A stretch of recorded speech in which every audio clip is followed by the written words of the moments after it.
समस्तीपुर की चर्चा है। समस्तीपुर क्षेत्र बिहार की ये पावन धरती, जहां बार बार आप सब भगवान की कथा में डुबकी लगाने के लिए आते हैं और मुझे भी आपके बीच में आने का सौभाग्य बार बार मिलता है।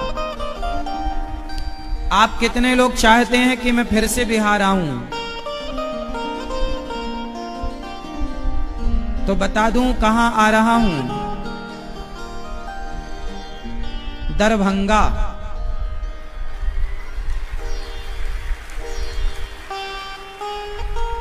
लोरिक धाम बहेड़ी, लौरिक धाम दरभंगा में लौरिक धाम बहेड़ी 3 मई से 9 मई तक, 3 मई से 9 मई के बीच में ये दास अनिरुद्ध दरभंगा की पावन धरा पर रहेगा और वहां के समस्त क्षेत्रवासी कथा का आयोजन करा रहे हैं। महंत श्री राम दयाल दास जी 2025 आप सब ये कथा सुनिएगा। और अभी आओ हम प्रेम की गंगा में डुबकी लगा रहे हैं। बिहार भगवान की भक्ति के लिए जाना जाता है, धर्म के लिए जाना जाता है। बड़े बड़े धर्मात्मा, बड़े बड़े भक्त बिहार की धरती में जन्म लिए हैं। बड़ा इतिहास है बिहार का। कल हम लोगों ने कथा में सुना कि भगवान श्री कृष्ण का प्राकट्य हुआ। हाँ, भगवान का जन्म होता है कि भगवान प्रकट होते हैं? बोलो, क्या होते हैं? क्या होते हैं बेटा? जन्म लेने में और प्रकट होने में क्या अंतर है? बोलो। जो मां के गर्भ से जन्म लेते हैं वो तो जन्म है। जो मां के पेट से बाहर आए उसे जन्मा कहते हैं। पर जो मां के पेट से नहीं, जो प्रकट हो जाए, जैसे सवेरे सवेरे सूर्य भगवान प्रकट हो जाते हैं, ऐसे जो प्रकट हो जाएं शंख चक्र गदा पद्म लेकर, वो प्रकट होते हैं। इसलिए कहा भय प्रगट कृपाला दीन दया कौशल्याहित हर्षित महतारी मुनि मनहारी अद्भुत रूप। तो भगवान का जन्म नहीं होता, भगवान क्या होते हैं? प्रगट। और आप लोग क्या होते हैं? हम लोग जन्मे हैं, जन्मा, और भगवान हैं अजन्मा। हम जन्म लेते हैं, भगवान प्रकट होते हैं। कल कौन प्रकट भये? भगवान नारायण कृष्ण का अवतार लेकर के माता देवकी के यहाँ प्रकट हो गए। कृष्ण कन्हैया, बोलिए कृष्ण कन्हैया लाल की। अच्छा, जब भगवान प्रकट भये तो वसुदेव जी के सारे बंधन खुल गए। वसुदेव जी जेल में थे। किसके जेल में थे? टोपी वाले भैया, वसुदेव जी किसके जेल में थे? कौन? कंस कौन है ये? देवकी माता का कौन लगता है ये? हाँ, कंस ने अपनी बहन देवकी को जेल में बंद कर दिया, बहनोई को भी जेल में बंद कर दिया। और जैसे ही भगवान प्रकट भये और भगवान को लेकर चले वसुदेव जी, तो जेल के बंधन से भगवान को लेकर चलते ही वसुदेव जी मुक्त हो गए।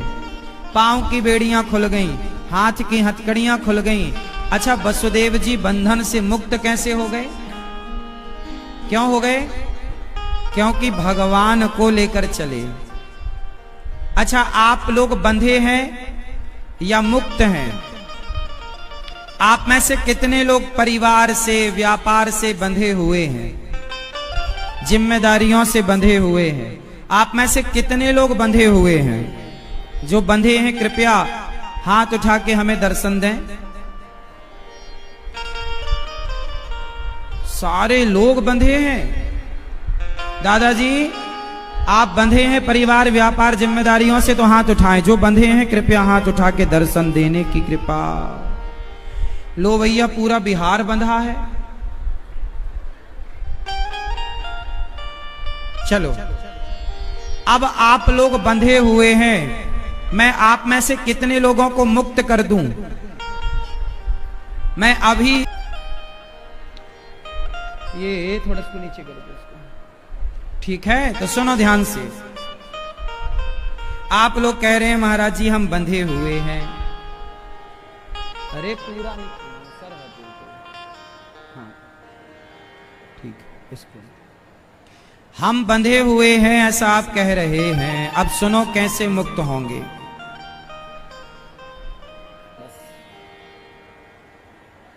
कैसे मुक्त होंगे सुनो। चलो एक छोटी सी कहानी सुनाता हूं, फिर आप उत्तर दीजिएगा। एक धोबी था, ध्यान से सुनो कक्षा, फिर हम आपसे कोई सवाल करेंगे तो उत्तर दीजिएगा। पहले ध्यान से सुन लो फिर उत्तर दीजिएगा। एक धोबी था, वो रोज धोबी घाट जाता कपड़ा लेकर राजा के, कपड़े धुलता, राजा को साफ करके देता। एक दिन की बात है कि धोबी जब कपड़ा धुलने धोबी घाट गया तो वो गधे को बांधने की रस्सी भूल गया। अब धोबी को बड़ी चिंता हुई कि भाई हम गधे को बांधें कैसे। तो बड़ी चिंता में डूबा धोबी एक संत जी बगल से गुजरे। संत जी ने कहा धोबी भाई क्या हुआ, कौन सी चिंता में हैं आप? धोबी बोला महाराज मैं गधे को बांधने की रस्सी घर में भूल आया। अरे तो तुम जहां बांधते थे वहां झूठ मूठ का बांध दो। कहां बांधे? बोले आप रोज रस्सी से बांधते थे सच्ची में, आज झूठ मूठ का बांध दो। अब धोबी ने गधे को खड़ा किया और गधे को जहां रोज बांधता था वहीं झूठ मूठ का उसके गले में हाथ डाला, रस्सी से लपेटा। ऐसा गधे को लगा कि मैं बंध गया। सारे कपड़े धुले धोबी ने और गधा बिल्कुल बढ़ा ही नहीं, वहीं जस का तस खड़ा रहा। जब पूरे कपड़े धोबी ने धुल लिए तो कपड़ों का गट्ठा गधे के ऊपर रखा और गधे को एक लाठी मारी, चल। अब गधा चले ही ना। गधा को दूसरी लाठी मारी, गधा आगे ही ना बढ़ा। धोबी को लगा कि कहीं बाबा जी ने कोई मंत्र तो नहीं पढ़ दिया। बाबा जी को बुलाया, महाराज ये गधा आगे नहीं बढ़ता। संत जी ने कहा उसे तूने खोला कि नहीं? धोबी बोला मैंने तो बांधा ही नहीं था। अच्छा ये बताओ गधा बंधा था या नहीं बंधा था? गधे के गले में झूठ मूठ की रस्सी ऐसे हाथ डाल दिया, जैसा रोज सच्ची का बांधता था। आज धोबी ने झूठ मूठ का हाथ डाला, गधे को क्या लगा मैं बंध गया हूं। बताओ सब लोग क्या गधा बंधा हुआ था? उत्तर दो। लेकिन उसने अपने को बंधा हुआ मान लिया। अब सच्ची बताओ वो गधा कौन? बताओ। आप लोग भी कह रहे थे ना कि हम बंधे हुए हैं। गधा भी यही समझ रहा था कि मैं बंधा हुआ हूं। गधा बंधा नहीं था, उसने बंधा हुआ मान लिया। ऐसे ही आप लोग बंधे नहीं हैं पर बंधा हुआ मान लेते हैं अपने आप को कि हम बंधे हैं, परिवार से, व्यापार से, जिम्मेदारियों से। सच्चाई तो यह है कि आप में से कोई नहीं बंधा। आज बुलावा आए तो जाना पड़ेगा। कौन किससे बंधा है? किसी से नहीं। कहने की बातें हैं कि हम परिवार से बंधे हैं। कहां बंधे हो? कहां बंधे हो बताओ? लेकिन मानते आए हो कि जी बंधे हैं, बंधे हैं, बंधे हैं। यही है माया। आप बंधे नहीं हैं पर बंधा हुआ मान रहे हैं, यही तो माया है। इसी का नाम माया है, जो है नहीं पर प्रतीत हो रहा है, लग रहा है नहीं, बंधन है नहीं, पर बंधन सा लग रहा है।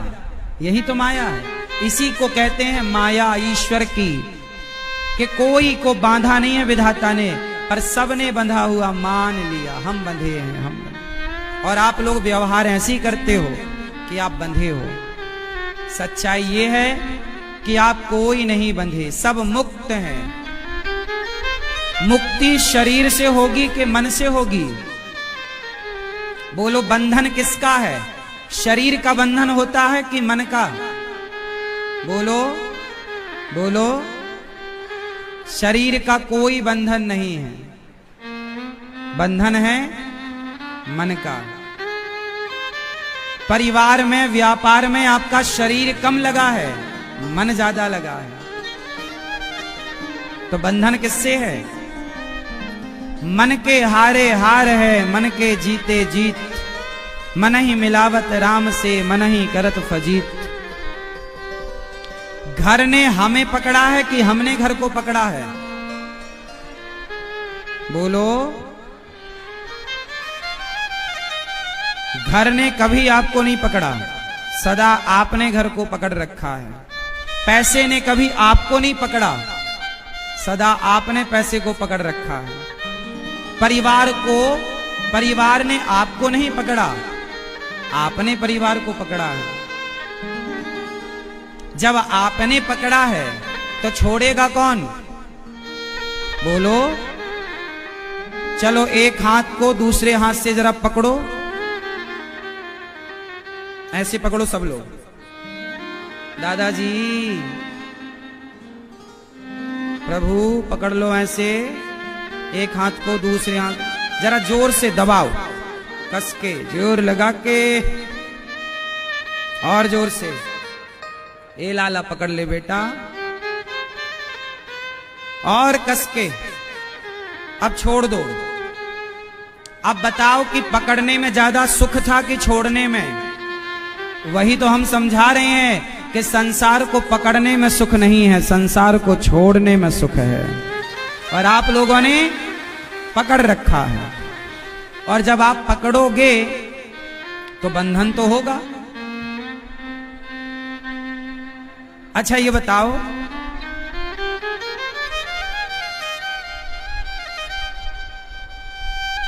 बंदर एक मटके में चने भरे थे, मटका, घड़ा, पर घड़े का मुंह छोटा सा था। सुराही समझते हैं? सुराही मट्टी की बनती है, पेट उसका बड़ा होता है, मुंह उसका जरा सा होता है, सुराही।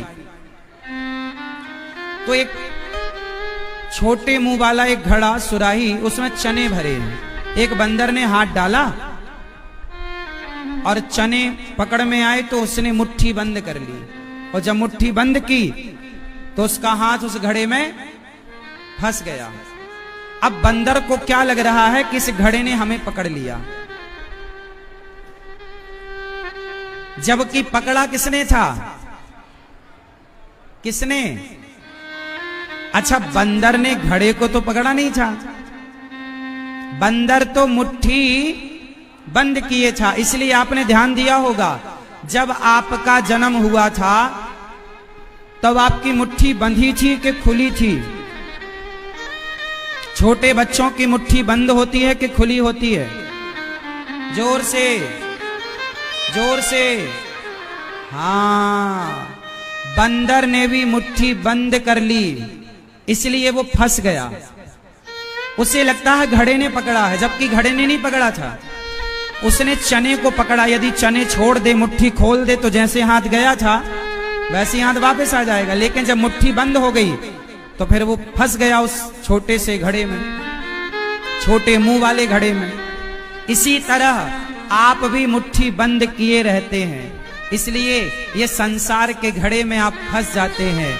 संसार के घड़े से मुक्ति चाहिए तो मुट्ठी खोल दो और हाथ जोड़कर भगवान की शरण में चले जाओ। हे प्रभु हम आपके हैं, हे नाथ हम आपके हैं। मुट्ठी बंद, इस तरह मुट्ठी बांधो, अब मुट्ठी खोलो, हाथ जोड़ो, खुली ना मुट्ठी। इसलिए भगवान के सामने ऐसे क्यों जाया जाता है? हाथ जोड़ो सब लोग। भगवान के आगे हाथ क्यों जोड़े जाते हैं बताओ? बोलो, भगवान के आगे हाथ क्यों जोड़े जाते हैं? भगवान के आगे हाथ इसलिए जोड़े जाते हैं कि हे प्रभु देखिए, हम मुट्ठी बांध कर आए थे, अब हमने आपके आगे आकर मुट्ठी खोल ली है। अब हमारे हाथ यूं नहीं है, अब हमारे हाथ सीधे हो गए हैं। प्रभु ऐसी कृपा करो कि जैसे हाथ सीधे हो गए हैं, हमारे विचार, हमारी बुद्धि, हमारे कर्म भी सीधे हो जाएं, अच्छे हो जाएं। इसलिए हाथ जोड़ा जाता है ऐसे। ठीक है,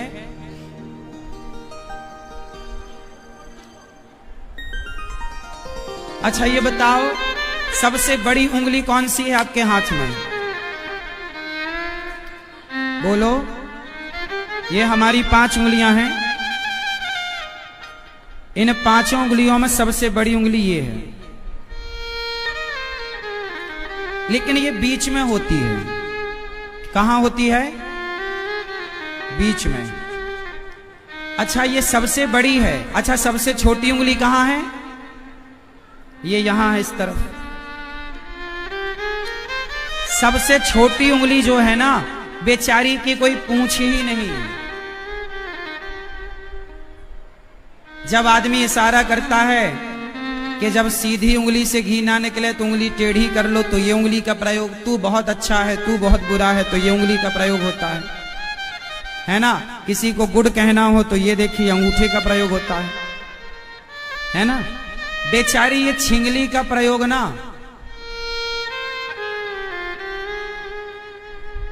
आप जानते हैं कहां होता है?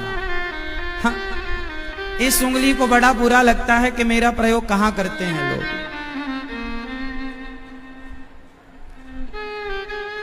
तो इस उंगली को बड़ा बुरा लगा कि मैं सबसे छोटी हूं, पर भगवान बोले चिंता ना कर, तू भले सबसे छोटी है, पर जब कोई मेरे आगे आएगा तो तू सबसे आगे हो जाएगी। जरा हाथ जोड़ो, अब बताओ सबसे आगे कौन है? कौन है सबसे आगे? ये छोटी उंगली, छिंगली, कनिष्ठिका, ये सबसे आगे हो जाती है। भगवान कहते हैं जो छोटा रहेगा वही मेरे आगे सबसे पहले आएगा। जो छोटा रहेगा वो मेरे सबसे पहले आगे आएगा। इसलिए हनुमान जी इतने बड़े हैं, पर लंका गए तो छोटे बनकर गए। अति लघु रूप पवन सुत लीन्हा, मसक समान रूप कपिधरी। हनुमान जी लंका गए तो कैसे बनकर गए? बोलो, छोटे बनकर। हनुमान जी लंका जाते हैं ना, छोटे बनकर जाते हैं। और आप लोग क्या बनना चाहते हैं? बड़े। बड़ा कौन? जो छोटा बन जाए वही बड़ा बन सकता है, जो छोटा नहीं बन सकता वो। इसलिए छोटे बनो। हनुमान जी गए छोटे बनकर, हाथ जोड़ा तो सबसे आगे छोटी उंगली आई। बस छोटे बछड़े पय पिए, बड़े हों भुस खाएं। छोटे बछड़े दूध पीते हैं और बड़े बछड़े भूसा खाते हैं, हाँ या ना? छोटे बनने से फायदा है कि बड़े बनने से फायदा है? हाँ, बनो बड़े, काम बड़े बड़े करो, पर बड़े बड़े काम करके भी नम्र रहो, छोटे रहो। बिल्कुल समाज में भैया हम बहुत छोटे हैं, बड़े का घमंड ना हो। काम तो बड़े बड़े करो, उपलब्धियां तो बड़ी पाओ, पर बड़े होकर भी बिल्कुल अपने को समाज में छोटा रखो। बड़े का घमंड ना हो, बड़े का अभिमान ना हो कि जी हम बड़े। क्योंकि अभिमान रावण को आया तो सर्वनाश हो गया। तो अभिमान ही पतन का कारण है। अभिमान ना आए। अभिमान बड़े को आता है कि छोटे को? बोलो, अभिमान हमेशा वही आएगा जो बड़ा होगा। बड़ा बनोगे तो अभिमान बिल्कुल दौड़ के आ जाएगा, और छोटे रहोगे तो अभिमान छोटे के पास आते ही नहीं है। इसलिए छोटे बच्चों को अभिमान होता है कि बड़ों को? बोलो। हाँ, लड़कपन में तो अभिमान होता ही नहीं है। छोटे बच्चे जानते ही नहीं कि अभिमान क्या है। सही है? छोटे में अभिमान नहीं होता, बड़े में अभिमान होता है। तो बड़े में अभिमान है तो अभिमान अच्छी चीज है कि बुरी चीज है? बोलो मैया, अभिमान अच्छा है कि बुरा है? हाँ, तो अभिमान कब आएगा? जब बड़े बन जाओगे। इसलिए कहता हूं कि छोटे बच्चे की तरह रहो, काम बड़े बड़े करो, पर बिना घमंड के जीवन जियो, बिना अभिमान के रहो। ईश्वर जितना आपको दें उतने नम्र हो जाओ। अच्छा बताओ, कौन सा पेड़ झुकता है, आम का या बबूल का? कौन सा पेड़ झुकता है? बबूल का क्यों नहीं? आम में फल होते हैं जबकि बबूल में कांटे होते हैं। जो गुणों से भरा होगा वही झुकेगा, जो अभिमान से भरा होगा, कांटों से भरा होगा, वो थोड़ी झुकेगा। तो जो अकड़ जाता है वो बबूल बन जाता है, जो झुक जाता है वो आम बन जाता है। और आम सबको मधुरता देता है, मधुर मधुर फल, मीठे मीठे फल सबको मिठास से भरता है। इसलिए कहते हैं कि झुकता वही है जिसमें जान होती है, अकड़ खास मुर्दे की पहचान होती है। तो अभिमान करना सही है या गलत है? उत्तर दो। अच्छा ये बताओ, आप में से किस किस को अभिमान है? जिस जिसको अभिमान है वो हाथ नीचे रखें।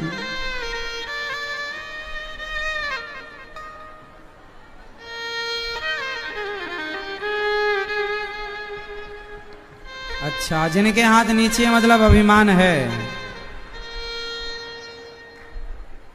अभिमान, चलो हाथ नीचे कर लो, ठीक है। किस किस को अभिमान है? एटीट्यूड, घमंड, अहंकार, दर्प, किस किस को है? घमंड, घमंड ना करना, अभिमान ना करना। किस बात का अभिमान है? किस चीज का अभिमान है? क्या रावण का घमंड चला? उत्तर दो, आपका चलेगा? घमंड ना करना साहब, अभिमान ना करना। एक बात बताएं,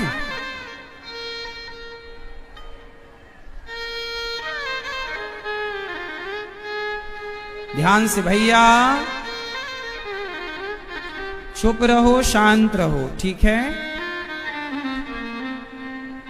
शांति से बैठो, सुनो।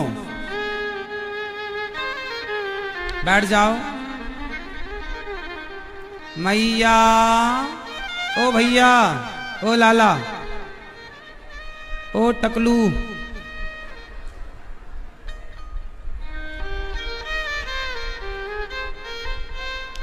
ध्यान से बैठो। सब बैठे रहो, हाँ, सुनो ध्यान से। अच्छा याद ध्यान दो, 4 पैसे आ जाएं, थोड़ा सा धन धान्य आ जाए, कुछ लोग अभिमान करने लग जाते हैं। अच्छा ये बताओ कि आपकी असली हैसियत क्या है? मेरा सबसे सवाल है, आपकी हैसियत क्या है? जिसे सामान्य भाषा में कहते हैं औकात। हम सबकी औकात क्या है? उत्तर दो दादाजी, हम सबकी क्या हैसियत है? क्या हैसियत है आपकी? कह तो रहे थे कि हम ये हैं वो हैं। आज लोग ऐसे ऐसे चलते हैं, जरा पैसा है तो ऐसे अकड़ के। अकड़ने का नहीं, जब हम मरेंगे तो हमारी चिता जलेगी कि नहीं? उत्तर, और आप लोग चिता पे जल के क्या बन जाओगे? जोर से, मुट्ठी भर राख। और वो राख जो है ना, घड़े में डाल दी जाती है, 50 रुपए के घड़े में। लोग ले जाते हैं और कहते हैं अस्थियां जा रही है। बिहार में क्या कहते हैं? अस्थियां कहते हैं। सोचिए कि आज हम ये हैं, लेकिन एक दिन हम राख जरूर बनेंगे। आप में से कितने लोग एक दिन राख बनेंगे?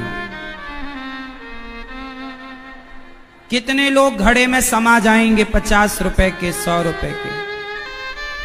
जब 100 रुपए के घड़े में राख बन के समा ही जाना है, तो फिर घमंड किस बात का करें साहब? फिर अकड़ किस बात की? सदा ना रहा है, सदा ना रहेगा, जमाना किसी का नहीं चाहिए दिल, नहीं चाहिए दिल दुखाना किसी का। राज राजे रहे ना वो रानी रही, ना बुढ़ापा रहा ना जवानी रही, वस्तु हर एक आनी व जानी रही, अंत में लखपति को ना धेला जुड़ा, हंस जब भी उड़ा तो अकेला उड़ा। मुट्ठी भर राख बन जाऊंगा मैं, घमंड किसका करूं? बड़े बोल कैसे बोलूं, मैं तो माटी हूं, हाँ या ना? इसलिए साहब, भगवान धन धान्य दे दें तो घमंड ना करना, अपनी औकात ना भूलना। और तुम्हारी असलियत ये है कि तुम माटी हो, तुम मुट्ठी भर राख हो। इसलिए मैंने तो एक काम किया, मैंने तो एक घड़ा घर के आसपास रख रखा है। आते जाते मैं घड़े को देखता रहता हूं।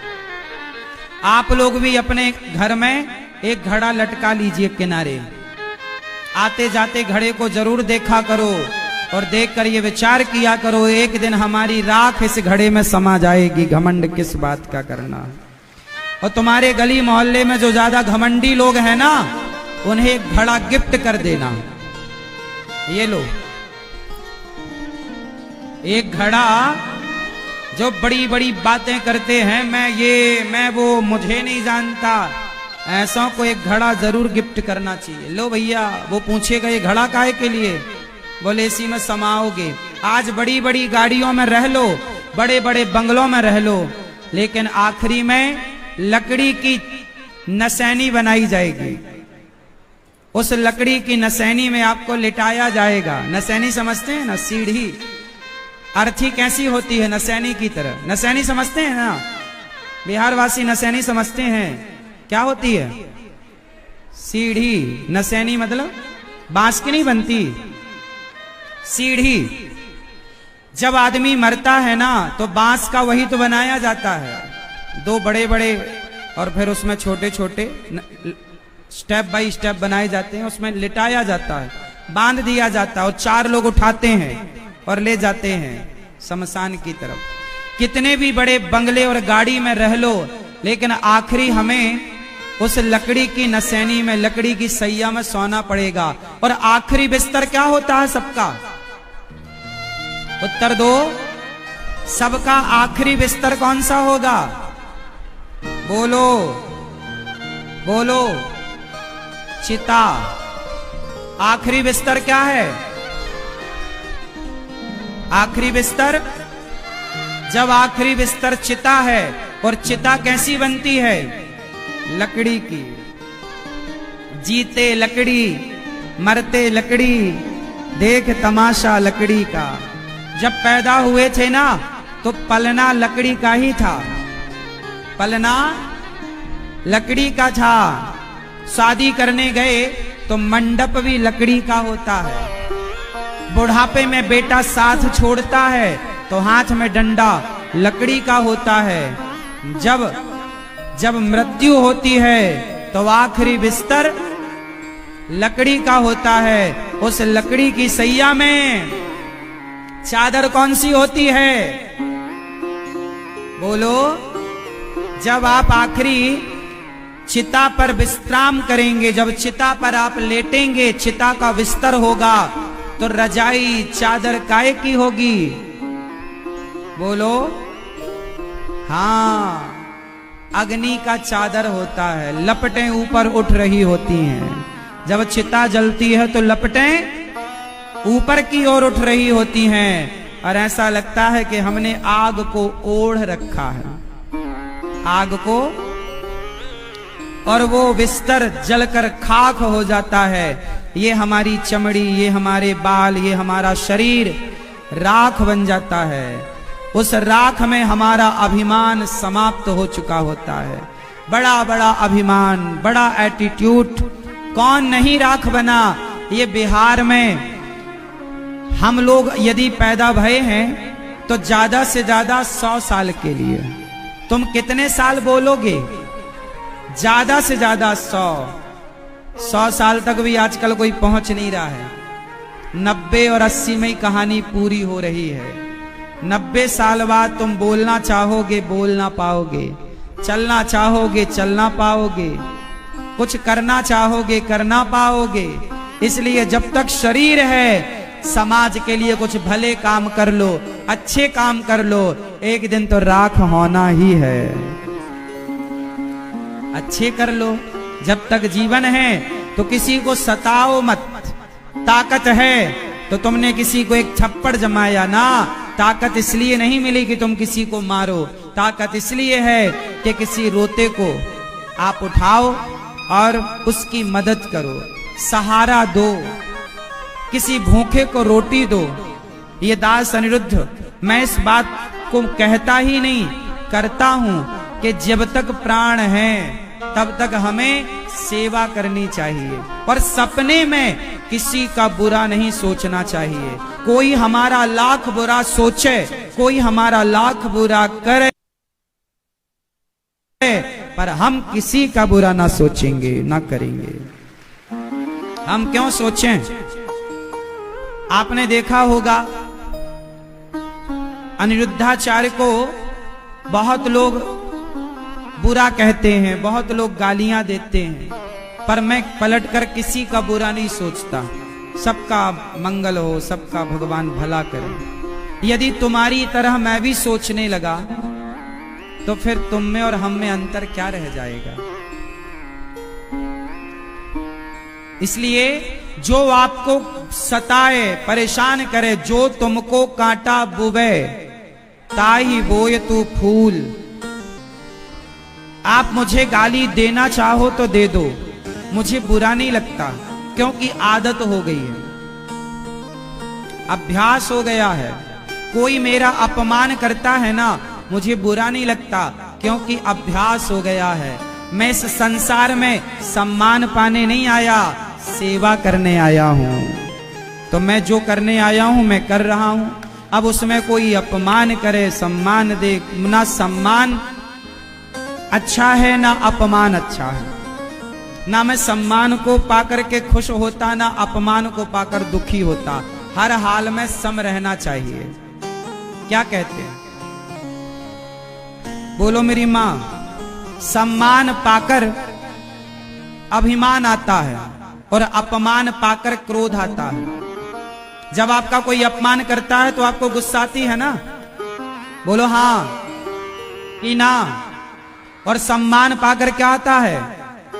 सम्मान, अरे मेरा सम्मान हुआ, एटीट्यूड बढ़ता है। अभिमान, सम्मान जो है वो अभिमान को बढ़ाएगा, अपमान जो है क्रोध को बढ़ाएगा, और क्रोध और घमंड दोनों ही बुरे हैं। इसलिए शास्त्र कहते हैं गुण दोष दृशिर दोषः। ना तो सम्मान में उलझना, ना अपमान में उलझना। कोई सम्मान करे तो राम राम, कोई अपमान करे तो राम राम। सम्मान पाके फूलो मत, अपमान पाकर परेशान ना हो। अपने अंदर इतनी सहनशीलता ले आओ कि सम्मान अपमान को आप एक जैसा देखने लग जाएं, कोई फर्क ही ना पड़े आपको। आप हमसे मिलते हैं, राम राम करते हैं, अच्छा, आप हमें अच्छा कहते हैं तो भी हम आपका सम्मान करते हैं, तो भी हम आपको भला कहते हैं। आप हमें बुरा कहेंगे तो भी हम आपका सम्मान ही करेंगे और भला ही कहेंगे। हम बुरा नहीं चाहते किसी का। इसलिए ऐसी मानसिकता आप बनाओ, ऐसी विचारधारा आप बनाओ। हमारे वेद पुराण क्या कहते हैं? सर्वे भवन्तु सुखिनः। बोलो सर्वे सर्वे, हे प्रभु सब सुखी रहें, सर्वे भवन्तु सुखिनः। और क्या कहा? वसुधैव कुटुम्बकम, हम सब परिवार हैं, हम बुरा किसका चाहें? कबीरदास जी कहते बुरा जो देखन में चला। बताओ इस संसार में सबसे बुरा कौन है? चलो दादाजी चश्मा वाले, सबसे बुरा कौन है इस संसार में? उत्तर दो चश्मा वाले। आप बुरे हैं, तभी तो पत्नी कह रही थी कि बहुत बुरे हैं। क्यों? छोटू सबसे बुरा कौन?